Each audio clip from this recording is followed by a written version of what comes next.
साहिल, गिरफ्तार होंगे संजय राउत?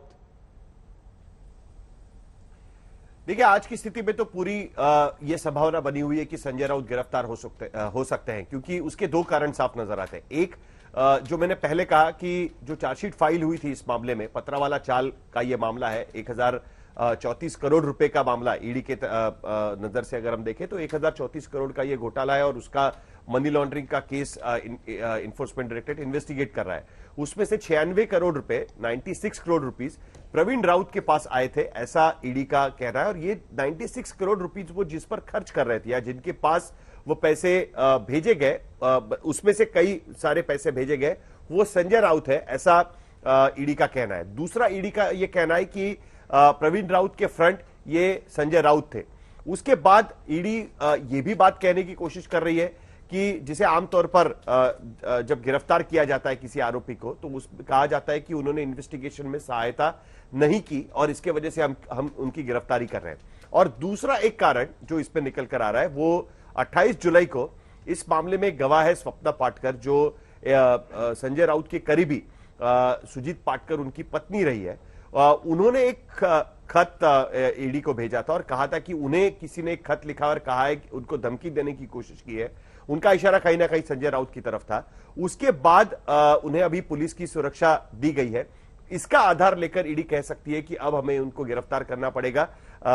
एक तो ये कि उन्होंने जो जांच है उसमें सहयोग नहीं किया, 2 बार समन भेजा गया, वो समन पर ईडी के सामने नहीं आए। और दूसरा, जो पहले से ईडी कह रही है कि संजय राउत ये असली इसमें जो गुनहगार है और बाकी जो लोग हैं, प्रवीण राउत, ये तो बस मुखौटा भर थे।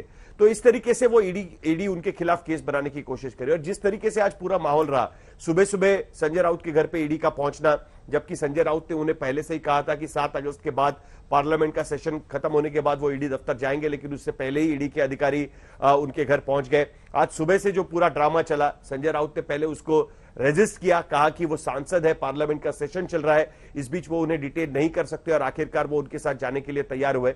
ये सब के बाद अब उनकी गिरफ्तारी की संभावना पूरी तरीके से नजर आ रही है।